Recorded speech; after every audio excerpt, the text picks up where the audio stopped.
El pasaje bíblico de hoy, Primera de Juan capítulo 2, versículos 7 al 11. Hermanos, no os escribo mandamiento nuevo, sino el mandamiento antiguo que habéis tenido desde el principio. Este mandamiento antiguo es la palabra que habéis oído desde el principio.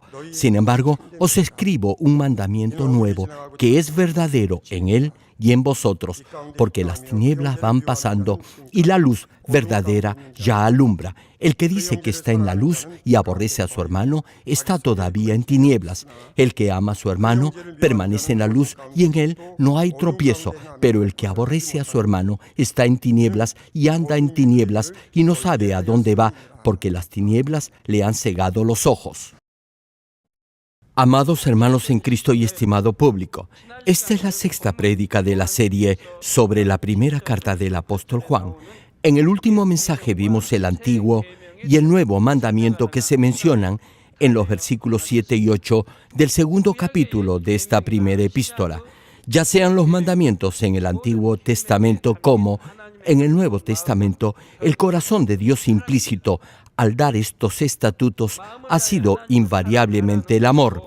Dios desea que lo ame con todo su corazón y además quiere que usted ame a su prójimo como a sí mismo. La semana pasada les dije que el amor nunca va a desaparecer. Incluso luego que llegue al cielo, el amor perdurará eternamente, jamás se desvanecerá. Pero cuando esté en el cielo, ya no requerirá tener fe. Después que sea arrebatado al cielo, no necesitará de la fe ni de la esperanza. ¿Sabe por qué? Porque su fe ya se habrá perfeccionado y su esperanza se habrá cumplido, porque ya estará en el cielo y su eterna morada ya se habrá determinado. Sin embargo, el amor nunca pasará. También les he compartido que en el reino de los cielos siempre habrá alabanzas, danzas, etc. Por eso, el apóstol Juan no dijo que el nuevo mandamiento era algo completamente nuevo, sino que era el mismo antiguo mandamiento que había sido establecido desde el principio. No obstante, para el ser humano natural, sin el Espíritu Santo, le será difícil, si no imposible, comprender y dar el amor de Dios. Por eso, en el tiempo del Antiguo Testamento, fue necesario que Dios estableciera la ley en base a las obras de cada uno. En la última prédica les di el ejemplo de la ley del talión, que dice ojo por ojo y diente por diente. Originalmente, Dios deseaba a través de esta ley que el ser humano actuara sin maldad hacia su prójimo. Incluso si alguien le hacía algo malo, se suponía que no debía pagar mal por mal. Dios deseaba y desea que perdone, comprenda y ame a su prójimo. No obstante, a pesar que Dios dio a conocer su voluntad al ser humano, éste no la pudo entender ni mucho menos obedecer, porque no tenía el Espíritu Santo para ayudarlo. Por eso, Dios estableció esta ley, es decir, ojo solo por ojo y diente solo por diente. Este principio de justicia retributiva no se refiere a una pena equivalente, sino a una pena idéntica al daño causado. Es decir, establece una proporcionalidad entre el daño ocasionado por la falta y el daño que va a producir el castigo por haberla cometido, siendo así un límite a la venganza. Dios dio estos mandamientos para que su pueblo tuviera temor, esto es, miedo de pecar y así no fueran al infierno. Por eso, la ley en el Antiguo Testamento lleva el sello del infinito amor de Dios. Les doy otro ejemplo. De acuerdo a la ley del Antiguo Testamento, si un hombre hallaba en falta de adulterio a su mujer, se podía divorciar de ella dándole carta de divorcio. Sin embargo, la voluntad de Dios al principio no era el dar o no carta de divorcio. La voluntad de Dios era y es que no se divorcien. La parte final de Malaquías capítulo 2, versículo 15 dice: guardaos, pues, en vuestro espíritu y no seáis desleales para con la mujer de vuestra juventud. Hermano, Dios desea que cada uno valore y aprecie su matrimonio. No obstante, La verdad es que muy pocos mantienen su matrimonio santo y más bien viven dando rienda suelta a su lujuria. En este caso, si el marido deja a la esposa porque se va con otra mujer, la esposa tendrá que buscar la forma de subsistir.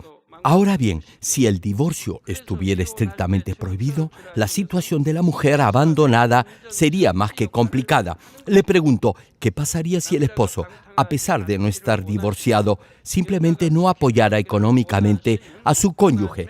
La mujer no podría casarse con otro hombre, así que establecer la carta de divorcio fue un acto mínimo de consideración hacia la mujer. En esta ley se refleja el corazón de Dios, quien no desea que el hombre viva disipadamente y asimismo desea proteger a la mujer. Sin embargo, muchos malinterpretan esta norma y solo se fijan en el hecho del divorcio y aplican esta ley en forma opuesta a la intención original de Dios. Es decir, llevados por su lujuria, se casan o se unen a diferentes mujeres, abandonándolas o divorciándose simplemente de ellas. No obstante, el Señor Jesús claramente señaló la voluntad de Dios implícita en este mandamiento. Mateo capítulo 19, versículos 8 y 9 mencionan: Él les dijo, por la dureza de vuestro corazón, Moisés os permitió repudiar a vuestras mujeres, mas al principio no fue así. Hermano, Moisés permitió expedir carta de divorcio por la dureza del corazón del hombre. Sin embargo, esa no era la voluntad de Dios al principio. El versículo 9 prosigue: y yo os digo que cualquiera que repudia a su mujer, salvo por causa de fornicación, y se casa con otra, adultera, y el que se casa con la repudiada, adultera. El Señor está diciendo que si alguien se divorcia de su esposa, excepto por causa de inmoralidad sexual, y se casa con otra, comete adulterio. Lo que el Señor está diciendo es que el divorcio, a excepción de esta causal, no está permitido. Me pregunto, ¿qué pasó con el amor que se juraron el uno al otro al casarse? Y si se trata de cristianos, Dios no lo podrá aceptar.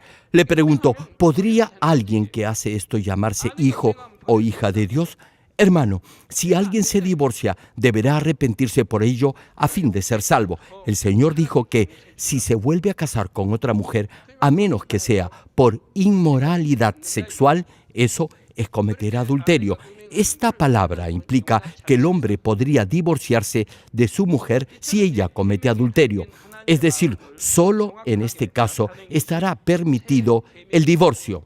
Desde luego, sería mejor si se reconciliaran. Pero aún así, solo en este caso, no sería pecado que se divorciara de su mujer. Dios no acepta la infidelidad sexual de la mujer. Ahora bien, el nuevo mandamiento establece con mayor claridad la voluntad de Dios ya instituida en el antiguo mandamiento. El Señor no mandó expedir carta de divorcio, más bien claramente señaló que a Dios no le agrada el divorcio, que la voluntad de Dios es que se despoje de la lujuria de todo corazón cambiante y que se mantenga fiel en su matrimonio.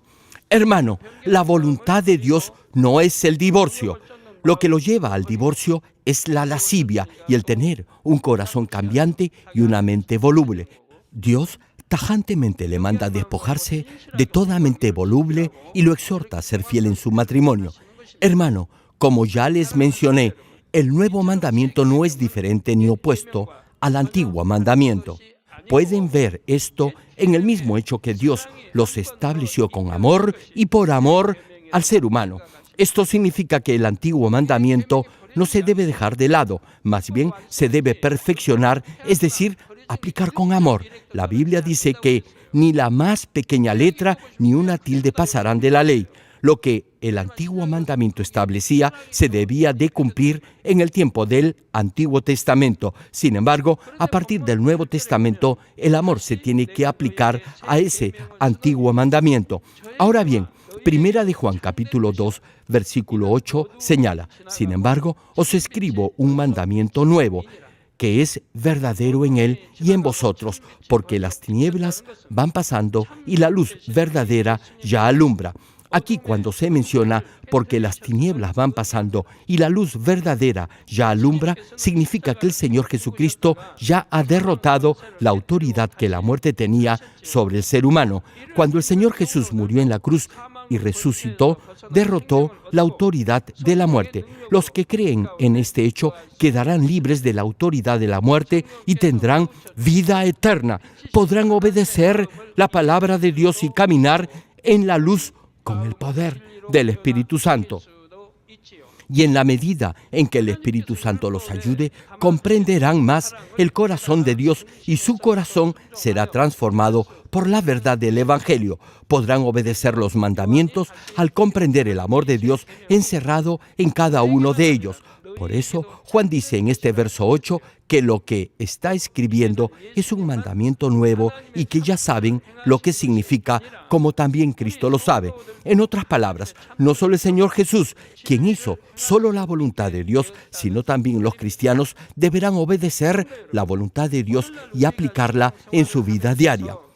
Estimado público, hoy en día su vida cristiana no es determinada por las obras o hechos de acuerdo a la ley del Antiguo Testamento. No obstante, eso no quiere decir que los mandamientos del Antiguo Testamento se han abolido o suprimido. Significa que ahora deberá entender el significado espiritual de cada uno de ellos y obedecerlos. Un caso. En el tiempo del Antiguo Testamento, el día de reposo o el día que el pueblo judío dedicaba a Dios era el sábado. Sin embargo, a partir del Nuevo Testamento, el día que se consagra a Dios es el domingo. Tal vez se pregunte si al dedicar el domingo al Señor en vez del sábado, estará desobedeciendo el cuarto mandamiento del Antiguo Testamento que dice: acuérdate del día de reposo para santificarlo. Claro que no lo está desobedeciendo, aun si no vive literalmente de acuerdo a los mandamientos del Antiguo Testamento. Aún así, repito, deberá aplicarlos con discernimiento espiritual en su vida cristiana. Por ejemplo, hablemos un poco de consagrar o dedicar todo el día domingo al Señor. En el Antiguo Testamento, Dios prohibió tajantemente trabajar, comerciar y hacer cualquier otro tipo de actividad, incluso de distracción personal o familiar, en el día de reposo. Ahora bien, a partir del Nuevo Testamento deberá entender el significado de guardar santo el día del Señor, es decir, el domingo. No deberá prohibir a rajatabla a los nuevos creyentes que no trabajen ni abran sus negocios ese día domingo. La verdadera intención de Dios al prohibir al pueblo de Israel trabajar o hacer cualquier otra labor en el día de reposo era para que pudieran dedicar ese día enteramente a Dios.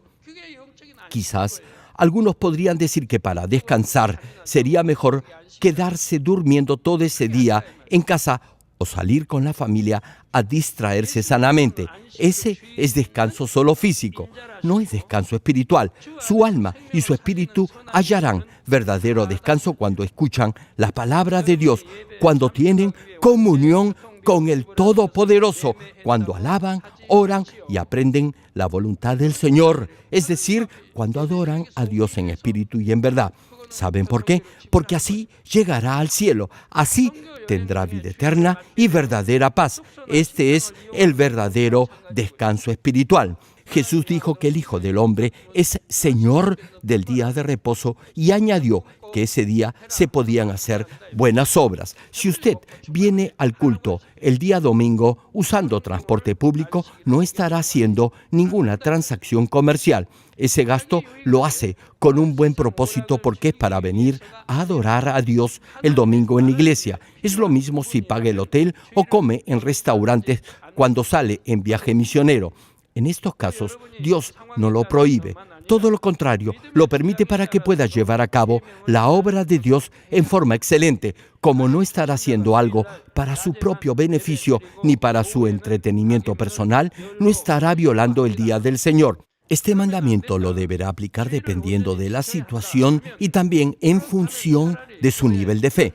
Un ejemplo, imagine que un nuevo creyente desea venir al culto de la mañana el domingo y abrir su tienda de abarrotes o de venta de ropa en la tarde. Si solo le dice que no puede vender el día domingo porque debe consagrarlo al Señor, podría dejar de venir a la iglesia.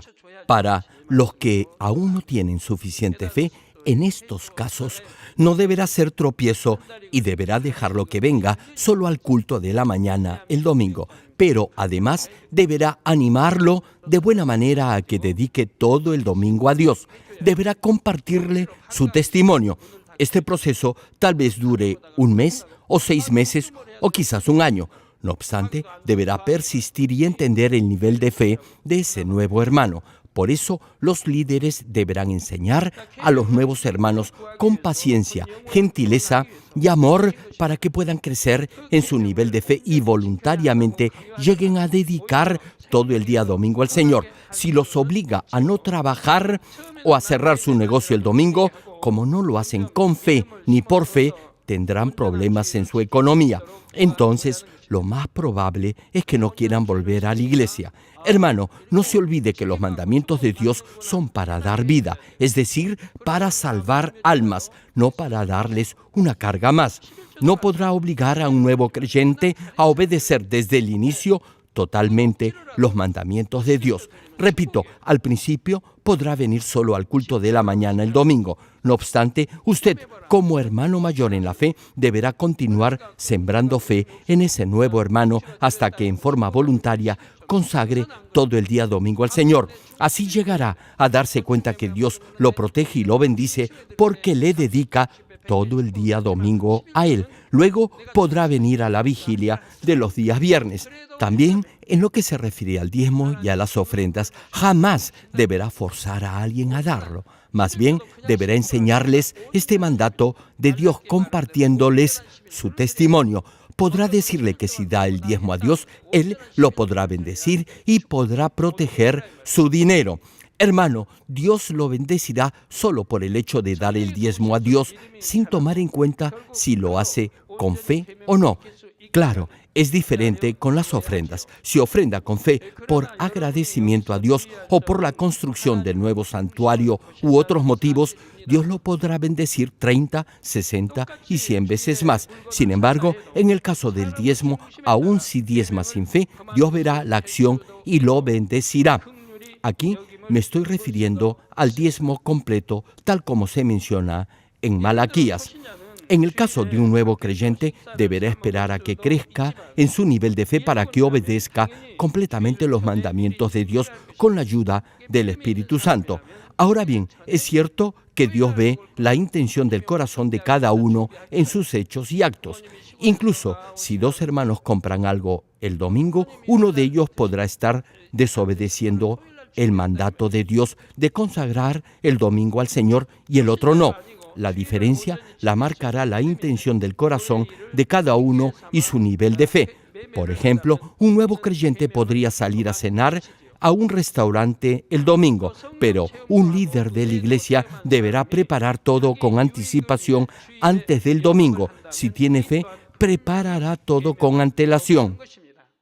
Digamos que unos familiares vendrán a visitarlo el domingo. En ese caso, usted debería comprar todo el sábado y prepararlo antes del domingo. Ahora bien, si usted no es un nuevo creyente, pero ya es cristiano por varios años y tiene fe para consagrar el domingo al Señor y aún así compra algo el domingo esgrimiendo alguna excusa, no estará obedeciendo el mandamiento de guardar santo el día del Señor. También trabajar el domingo para obtener dinero es desobedecer el mandamiento de Dios. Les voy a dar otro ejemplo. Digamos que la iglesia está construyendo un nuevo templo y que la compañía encargada de ese trabajo no es cristiana.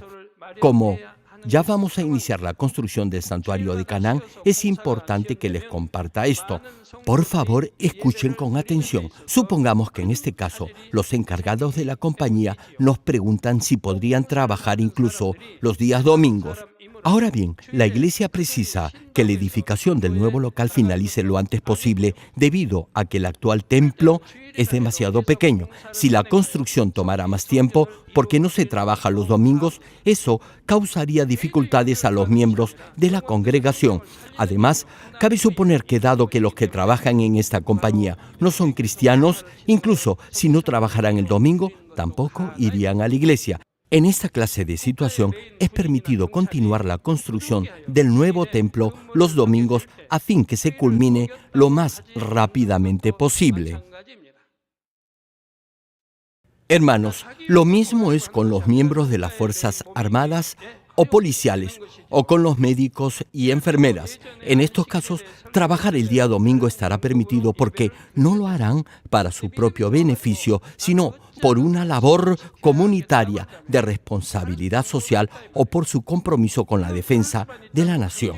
Los que tienen fe y desean a toda costa guardar el día domingo para el Señor, hallarán la forma de hacerlo. Lo podrán hacer si cambian sus turnos y así podrán venir el domingo a la iglesia. Hay quienes hacen esto. Demandará cierto grado de sacrificio de su parte. Tendrán que pedirle a otros colegas que cambien su día de descanso por el domingo.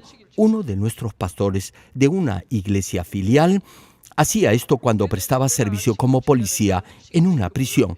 A fin de asistir el domingo a la iglesia, le pedía a otro colega cambiar de turno, pero lo reemplazaba 2 veces y no una.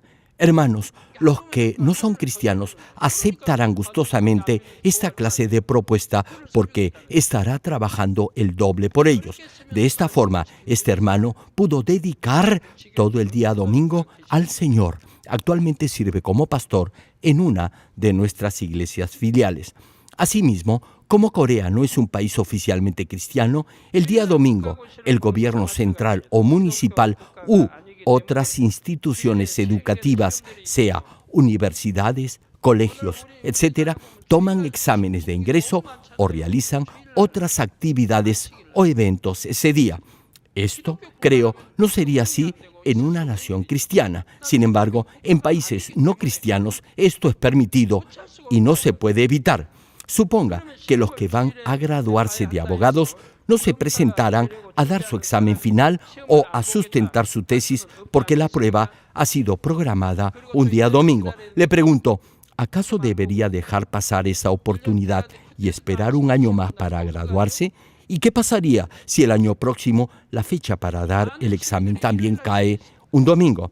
Aquí lo que importa es la disposición de su corazón para consagrar el día domingo al Señor. Tal como dijo Pablo en 1 Corintios, usted vive en este mundo y deberá de sujetarse a esa clase de normas. Caso contrario, usted no podría integrarse a la sociedad. En otros países el domingo se respeta como día del Señor y evitan programar actividades o eventos oficiales esos días. En estos casos deberá procurar asistir al menos a uno de los cultos del domingo y el resto del día consagrarlo al Señor de la mejor manera posible. De ser factible, repito, deberá al menos procurar asistir a un servicio el domingo y, en caso de tener que rendir algún examen, darlo en la tarde o viceversa, asistir al culto de la tarde si no puede cambiarlo y dar el examen en la mañana. Incluso en esta eventualidad deberá consagrar el resto del día santo al Señor, es decir, guardar su corazón de cualquier distracción mundana. Hermano, Dios ve el interior de su corazón. Ahora bien, con esto no estoy diciendo que por ser cristiano usted debe rehusar dar examen el día domingo. Si fuera así, le pregunto, ¿acaso eso daría gloria a Dios?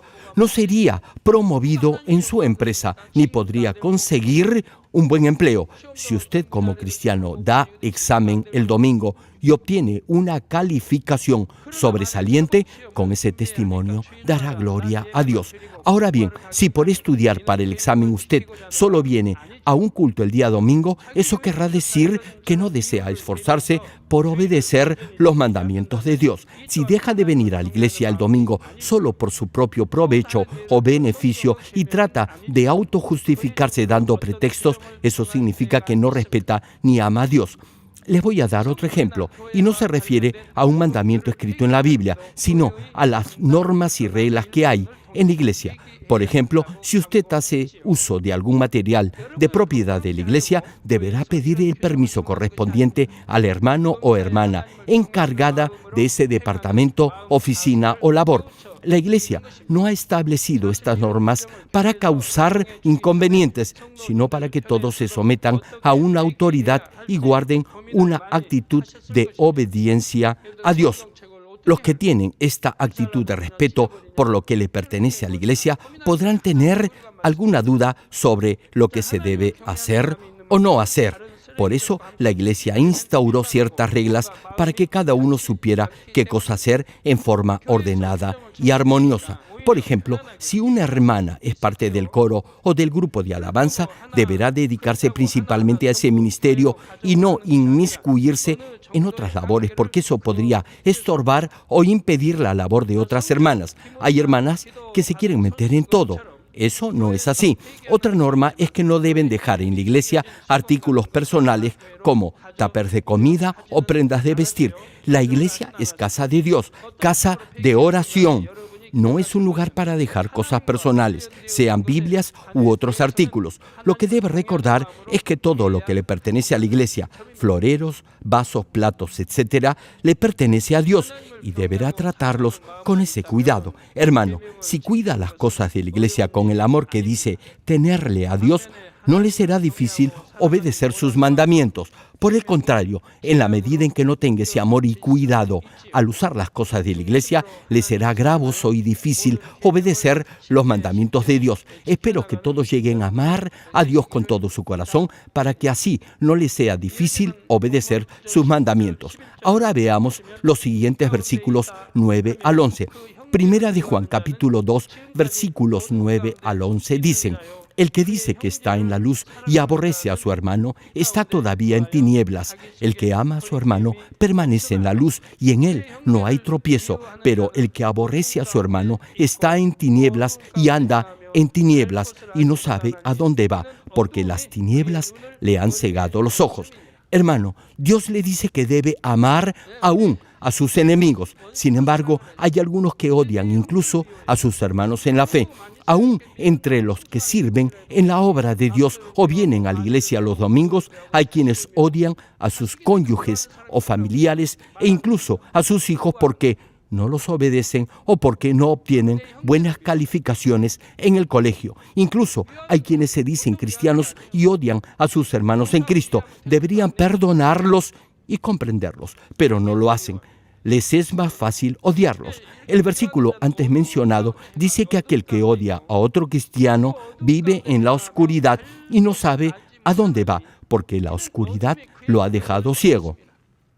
Hermano, aun si dice que cree en el Señor, estará ciego. No sabrá la palabra ni la forma de llegar al cielo. Creerá que es salvo, pero en realidad no lo será. Dirá que sirve comprometidamente en la obra de Dios. No obstante, no amará ni aún a sus hermanos en la iglesia, y aún así dirá que es fiel a Dios. Y si se enferma, se preguntará por qué le sucede eso.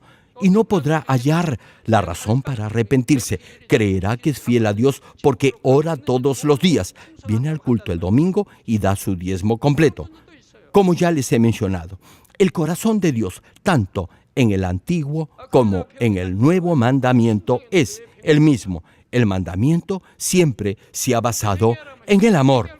Deuteronomio, capítulo 6, versículos 4 y 5 señalan: Oye, Israel, Jehová, nuestro Dios, Jehová uno es. Y amarás a Jehová, tu Dios, de todo corazón y de toda tu alma y con todas tus fuerzas. Asimismo, los 4 evangelios mencionan: y amarás al Señor tu Dios con todo tu corazón y con toda tu alma y con toda tu mente y con todas tus fuerzas. Además, Levítico capítulo 19, versículo 18 añade: no te vengarás ni guardarás rencor a los hijos de tu pueblo, sino amarás a tu prójimo como a ti mismo. Yo, Jehová.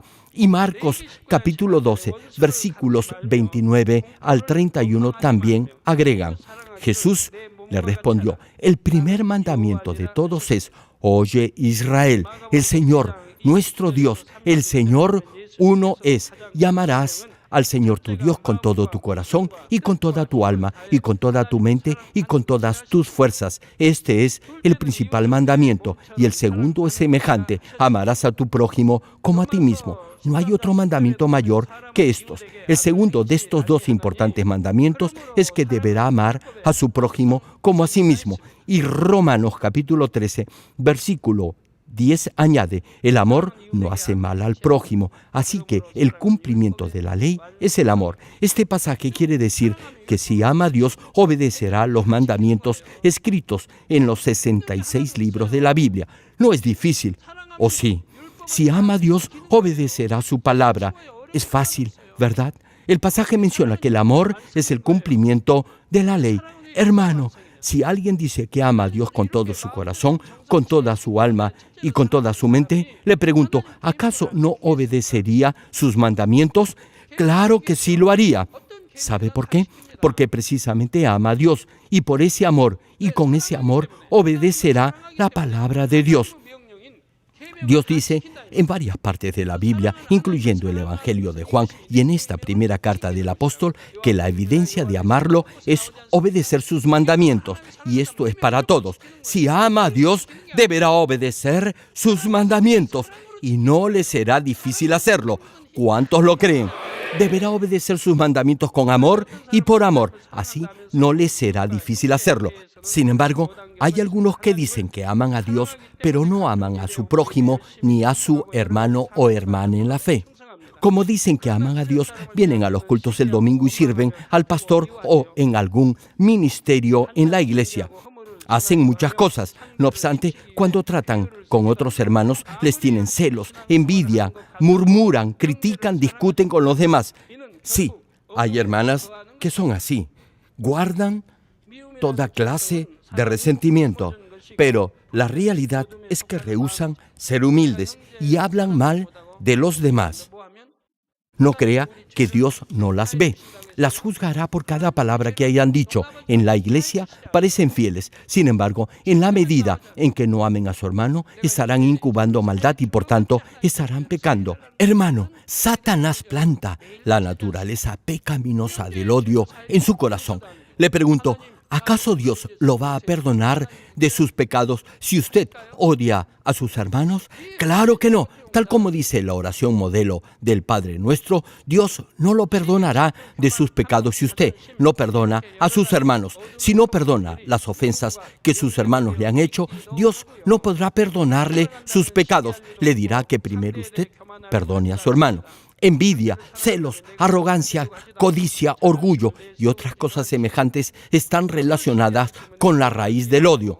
Hermana, usted odia porque tiene celos. Odia porque otros tienen algo que usted no tiene. Los que tienen odio en su corazón jamás tendrán paz. Aparentarán tenerla, pero en realidad no la tendrán. Muchos dicen que quieren crecer espiritualmente. No obstante, no pueden hacerlo porque no sacan esa raíz de odio de su interior. Odian a sus hermanos en Cristo, odian a sus colegas en el trabajo, en fin, odian hasta al perro del vecino. ¿Se imaginan qué tormento será para ellos ver todos los días a los que tanto odian? Hermano, lo que lo atormenta es la maldad que hay en su corazón. Si no tuviera odio, sino únicamente amor, no sentiría esa angustia que lo asfixia. Hay quienes odian a todos. A su cónyuge, a sus hijos, a su familia, a sus vecinos, a otros hermanos en la iglesia. Desde luego, ellos dicen tener razón para ello. Puede ser que alguien le haya hecho algo que usted no puede entender. Tal vez se ha comportado mal en su contra. Otros tienen odio y le echan la culpa de ello a sus padres porque han sido alcohólicos y le han pegado a sus madres. Por eso no quisieron estudiar y se fueron de la casa o tuvieron malas amistades y responsabilizan de ello a sus padres. Sin embargo, el pasaje de hoy dice que los que odian a otro cristiano viven en la oscuridad y no saben a dónde van, porque la oscuridad los ha dejado ciegos. Son ciegos porque no pueden ponerse en el lugar de los demás. No pueden comprender a otros porque todo lo ven desde su punto de vista. Son ciegos porque no buscan el beneficio de los demás, sino únicamente su propia conveniencia y ventaja. Hermana, si en toda circunstancia siempre piensa lo bueno y comprende la actitud de los demás desde su punto de vista, jamás, escúchelo bien, jamás odiará a otra persona. Les comparto algo muy personal.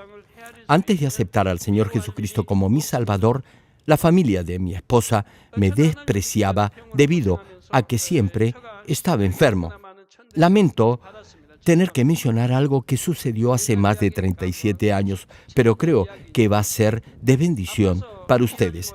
Como les decía, ellos me trataron muy mal debido a que no podía trabajar y mi esposa sufría mucho. Yo, por cierto, no quería estar enfermo y me sentía muy mal por no poder trabajar. El asunto es que eso me llevó a guardarles rencor. Quería vengarme de ellos y pensaba que apenas me recobrara y tuviera dinero, así lo iba a hacer. Durante años viví con ese rencor y amargura dentro de mí. A pesar que los médicos me habían dicho que no tenía posibilidad alguna de sanar, guardé ese odio en mi corazón. En ese tiempo yo solo veía las cosas desde mi punto de vista y creía que era justo y normal que tuviera rencor hacia ellos. No obstante, después de aceptar al Señor Jesucristo como mi Salvador, conocí la verdad y la verdad me hizo libre de esos sentimientos de rencor y odio. Así pude ver la situación poniéndome en el lugar de los demás. Ya no me empeciné en ver todo desde mi propia perspectiva. Más bien, me puse en el lugar de los otros y así pude comprenderlos. En realidad, yo no quería estar postrado en cama. Sin embargo, la familia de mi esposa debe haberse sentido decepcionada y triste conmigo. Por eso reaccionaron de esa forma. Ellos amaban a su hermana, así que se deben haber sentido bastante mal al ver a mi esposa vivir de esa manera tan dura, atendiéndome a mí, que estaba enfermo, postrado en cama, sin poder trabajar y sin ningún ingreso económico. Deben haberme odiado cada vez que mi esposa les pedía dinero para comer y para cuidarme. ¿Se imaginan? No querían ver a su hermana vivir de esa forma. Deben haber pensado que tuvo muy mala suerte al casarse conmigo. Así que, en la medida en que me puse en su lugar, me di cuenta que yo era el culpable de todo. Y en vez de sentir odio, sentí pena por ellos y llegué a comprenderlos. Hermanos, espero que a través de este testimonio personal, sus ojos espirituales se hayan abierto y así puedan entender, y más que entender, puedan ponerse en el lugar de los demás y no juzgar todo de acuerdo a su propio punto de vista. Hermano, hermana, si desea tener paz en su corazón, deberá ver todo con ojos de bondad. Así no guardará resentimiento alguno, ni tendrá razón ni motivo para odiar. Aun si otros actúen con maldad, por favor, les ruego, esfuércense por comprenderlos. Si intentan entenderlos, podrán perdonarlos.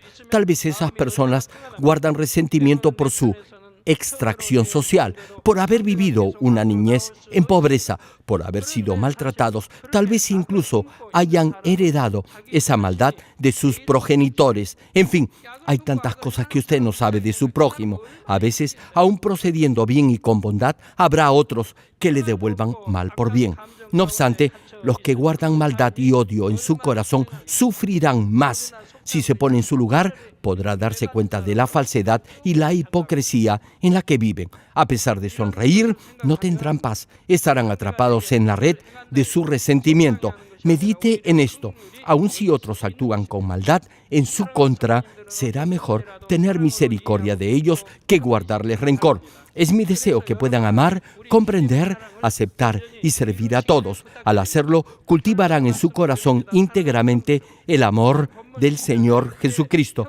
Termino el mensaje, amados hermanos en Cristo y estimado público. Primera de Juan, capítulo 2, versículo 10, señala: el que ama a su hermano permanece en la luz y en él no hay tropiezo.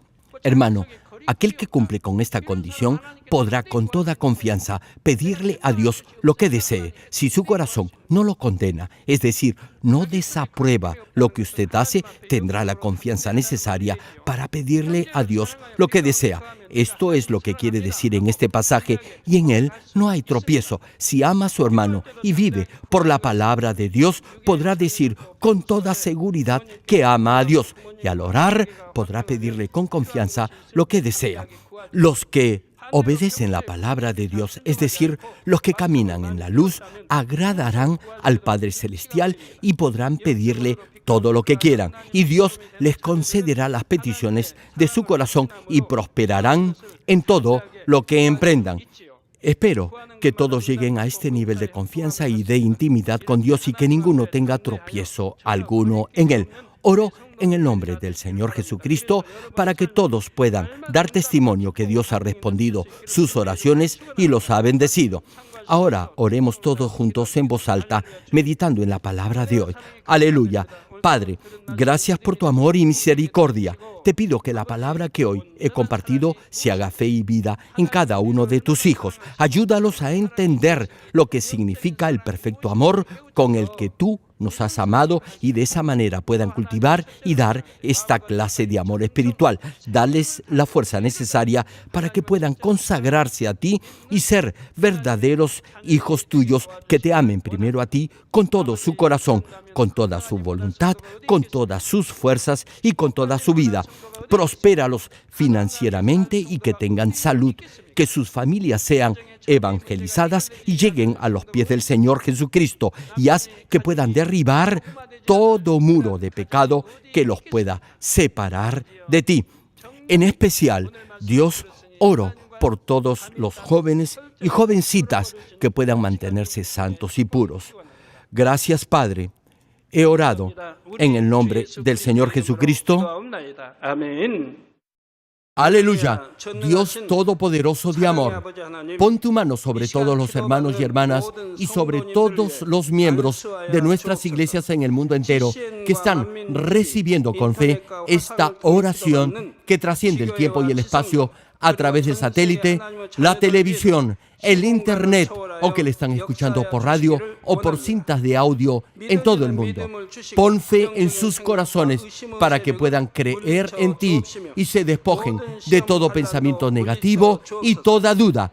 Líbralos de toda prueba y aflicción.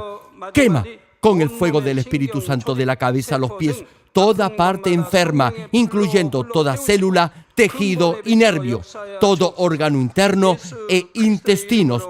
Que la luz de tu Espíritu venga sobre ellos. En el nombre de Jesucristo, ordeno al diablo y a Satanás, a todo tipo de enfermedad, germen y dolencia, fuera. Quema con el fuego del Espíritu Santo toda enfermedad incurable y toda dolencia crónica. Que toda enfermedad contagiosa, resfriado y fiebre desaparezca.